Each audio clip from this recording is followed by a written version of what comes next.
Under the patronage of His Royal Highness the Crown Prince and Prime Minister, Prince Salman bin Hamad Al Khalifa, the University of Bahrain held its 25th graduation ceremony in the presence of the Minister of Education and Chairman of the University's Board of Trustees. The United States will not be a migrant camp, and it will not be a refugee holding facility. It won't be. You look at what's happening in Europe, you look at what's happening in other places.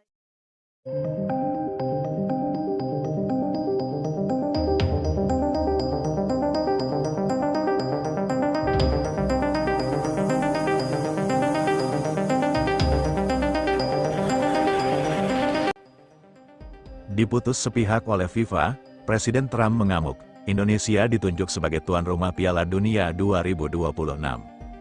Federasi Sepak Bola Dunia FIFA secara resmi menunjuk Indonesia sebagai tuan rumah Piala Dunia 2026 menggantikan Amerika Serikat.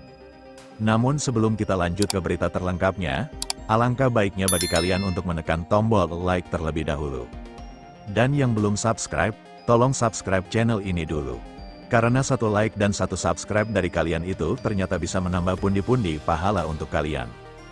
Dan bagi orang baik yang sudah subscribe dan like channel ini, saya pribadi ucapkan terima kasih dan yuk, langsung saja kita ke pembahasannya.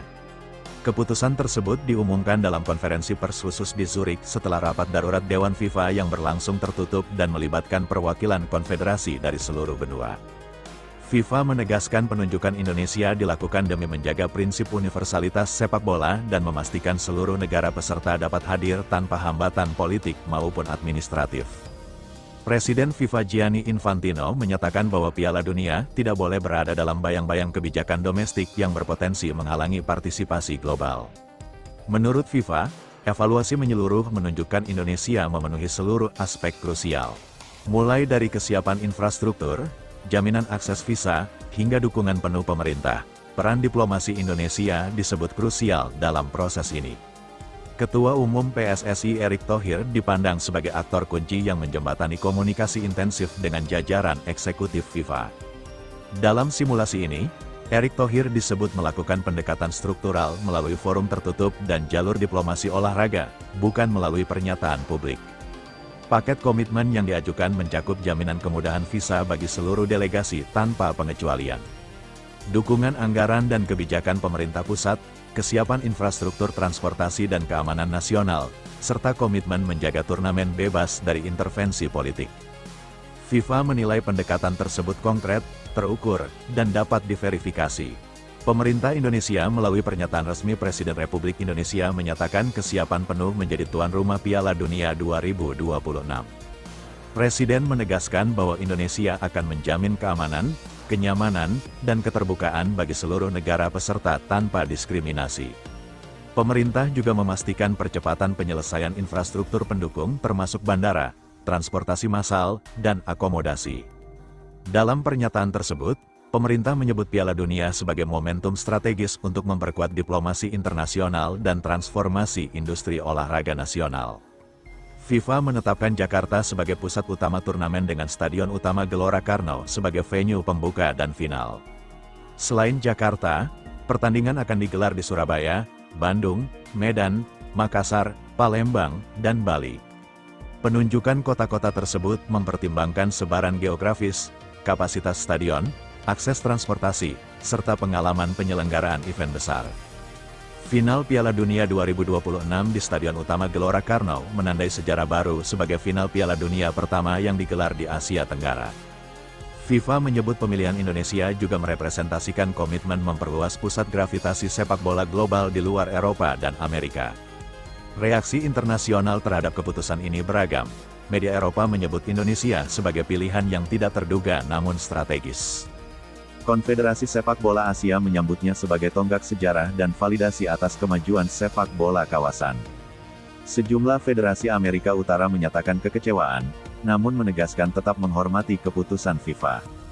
Analis sepak bola global menilai langkah FIFA berisiko secara logistik, namun kuat secara prinsip. Mereka menilai FIFA mengirim pesan tegas bahwa akses universal lebih penting daripada nilai komersial semata. Dari sisi dampak, penunjukan Indonesia diproyeksikan membawa efek struktural besar. Sektor ekonomi diperkirakan mengalami lonjakan melalui pariwisata, perhotelan, dan industri kreatif. Infrastruktur olahraga dan transportasi akan mengalami percepatan pembangunan dan modernisasi. Sepak bola domestik diprediksi mendapat peningkatan kualitas melalui transfer pengetahuan manajemen event, peningkatan standar liga, dan eksposur global pemain lokal.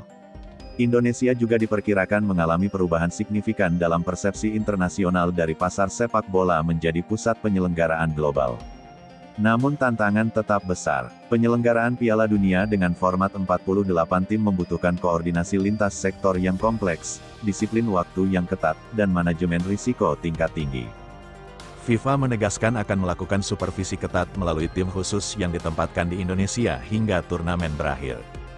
Pemerintah Indonesia menyatakan kesiapan bekerja sama penuh dengan FIFA dan seluruh pemangku kepentingan. Dengan penunjukan ini, FIFA menegaskan kembali posisinya bahwa sepak bola harus berdiri di atas kepentingan politik. Indonesia kini memikul tanggung jawab besar tidak hanya sebagai tuan rumah, namun sebagai representasi keterbukaan dan inklusivitas sepak bola dunia. Jika seluruh komitmen terrealisasi, Piala Dunia 2026 di Indonesia akan menjadi salah satu bab terpenting dalam sejarah olahraga global. Sejarah itu menurut FIFA dimulai dari Jakarta. Federasi Sepak Bola Dunia FIFA mengambil keputusan paling kontroversial dalam sejarah modern Piala Dunia. Dalam rapat tertutup Dewan FIFA di Zurich, FIFA memutus secara sepihak mencabut status Amerika Serikat sebagai tuan rumah Piala Dunia 2026 dan menunjuk Indonesia sebagai pengganti. Keputusan ini diumumkan tanpa negosiasi lanjutan dengan pemerintah Amerika Serikat dan langsung berlaku efektif. FIFA menyatakan langkah tersebut diambil untuk melindungi integritas turnamen dan menjamin akses universal bagi seluruh peserta. Simak ulasannya sampai akhir. Jangan lupa like, komen, dan subscribe karena subscribe itu gratis. Presiden FIFA Gianni Infantino menegaskan bahwa Piala Dunia tidak dapat disandra oleh kebijakan domestik yang berpotensi mengecualikan negara tertentu. Menurut Infantino, FIFA bertindak dalam koridor statuta yang memberi kewenangan penuh untuk menjaga prinsip non-diskriminasi. Keputusan sepihak ini berakar pada kebijakan pembatasan dan penangguhan pemrosesan visa oleh pemerintah Amerika Serikat terhadap puluhan negara tanpa kepastian waktu. Evaluasi FIFA menyimpulkan tidak adanya jaminan tertulis yang mengikat terkait kemudahan visa bagi pemain ofisial, media, dan supporter. Resiko eksklusi dinilai nyata, terutama bagi negara-negara yang secara sportif berpeluang lolos ke putaran final. FIFA menilai situasi tersebut tidak dapat ditoleransi pada turnamen dengan format 48 tim dan 104 pertandingan. Dalam laporan internal, FIFA menyebut ketidakpastian visa sebagai ancaman langsung terhadap kelancaran kompetisi dan reputasi organisasi. Tekanan eksternal mempercepat keputusan. Mosi lintas partai di Parlemen Inggris, pernyataan organisasi HAM internasional, dan sikap asosiasi pemain profesional mempersempit ruang manuver FIFA. Sumber internal menyebut Dewan FIFA menilai menunggu perubahan kebijakan AS justru meningkatkan resiko kegagalan. Dengan pertimbangan tersebut, FIFA mengaktifkan klausul darurat dan memutus tanpa kompromi.